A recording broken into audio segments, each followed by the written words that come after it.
ছাত্র দলের সভাপতি থাকা সত্ত্বে বিয়ে করতে পারবে না। কমিটিটা শেষ হলে বিয়ে করবে, কিন্তু গত 5ই আগস্টের পর থেকে সে যোগাযোগ করে না। আর এরপরে আপনার ওই মেয়ে যাকে বিয়ে করছে ওই মেয়ে আমাকে ফোন করে বলে সে বিবাহিত। তো বিভিন্নভাবে গালিগালাজ করে আমাকে। খুব ভালো একটা সম্পর্ক আছে, ফিজিক্যাল, হ্যাঁ, শারীরিক সম্পর্ক আছে, প্রায় 6 বছর যাবত। বলছে যে আমাকে বিয়ে করবে, বিয়ের প্রলোভন দেখিয়ে তারপর 6 বছর কন্টিনিউ সম্পর্ক চলতেছে। ছাত্রদল করে এই জন্য কারোর কাছে বলতে পারিনি। সে বলছে যে ছাত্রদল করে এই অবস্থায় সে যদি বলি আমি, সেটা তার কমিটি থাকবে না, আর ছাত্রদল করা অবস্থায় বিয়ে করতে পারবে না। 5ই আগস্টের পর থেকে সে যোগাযোগ একদম বিচ্ছিন্ন, যোগাযোগ করে না। তারপর আমি সেন্ট্রালে গেছি, সেন্ট্রালে কথা বলছি সভাপতির সাথে।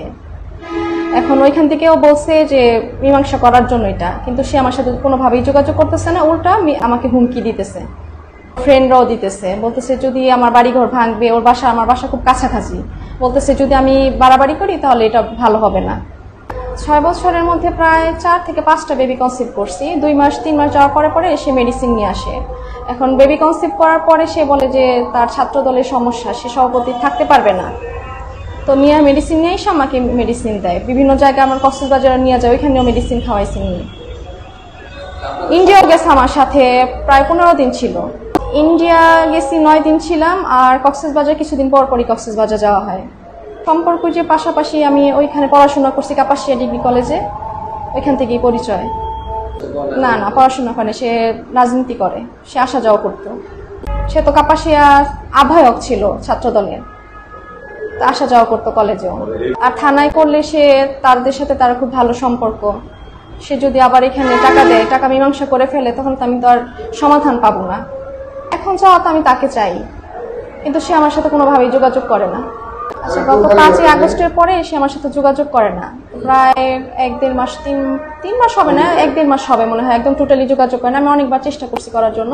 তো এর মধ্যে দিয়ে আমি জানতে পারি যে সে বিবাহিত, প্রায় 1-1.5 বছর হবে সে বিয়ে করছে। এখন সেই মেয়ে আমাকে বারবার ফোন করে গালিগালাজ করে বিভিন্নভাবে, হুমকি দেয় যে আমার বাসা পুলিশ নিয়ে আসবে। এখন আমি তো আর জানি না যে সে বিবাহিত। মেয়ে বলছে, হ্যাঁ। আমি তাকে বারবার জিজ্ঞাসা করছি সে বিবাহিত কিনা, সে কখনই স্বীকার করে না যে সে বিবাহিত। একদিন ঘুরছে পিছনে, আসা যাওয়ার পরে মানুষ ধরছে, আমার ফ্রেন্ডদেরকে ধরছে। তারপর এক পর্যায়ে আমার নাম্বার নিয়ে তারপর কথা হয়েছে। অনেক টাকা পয়সা দিছি, প্রায় আপনার 12-15 মতো হবে। শুধু বিভিন্ন জায়গায় ঘুরতে গেছি, সেটা আমি বহন করছি। আমার বাবা দেয়। দেশের বাইরে থাকে, ফ্রান্সে। হ্যাঁ, আমার ভাই থাকে জার্মানিতে, ছোট ভাই। সে আমাকে স্ত্রীর মর্যাদা দিবে, নয়তোবা সে যে কোনো শাস্তি। উনি আমাকে বলছে ওকে ঢাকায় নিয়ে আসবে, পরে ওকে ঢাকায় নিয়ে আসছে শিশিরকে। আনার পরে ওকে প্রায় 6 তারিখে ঢাকায় নিয়ে আসছে মেবি। তখন সে বলছে যে সমাধানে আসবে, কিন্তু সে আমার সাথে টোটালি কোনো যোগাযোগ করে না, কথা বলে না, কোনো সমাধানে আসে নাই। বাড়িঘর ভাঙচুর করবে, আগুন দিবে, যে আমি বাজারে এখানে সেখানে আমি যাইতে পারবো না। মৃত্যুর হুমকি দিছে যে বাড়াবাড়ি আমি না করি। তো কোনো সমাধানে আসে না, যোগাযোগ করে না। আর উল্টা আমাকে বলে যে হুমকি দেয় যে আমাকে যে মেরে ফেলবে, বা আমি কোথাও গেলে যে এটা বাড়াবাড়ি যেন আমি না করতে পারি।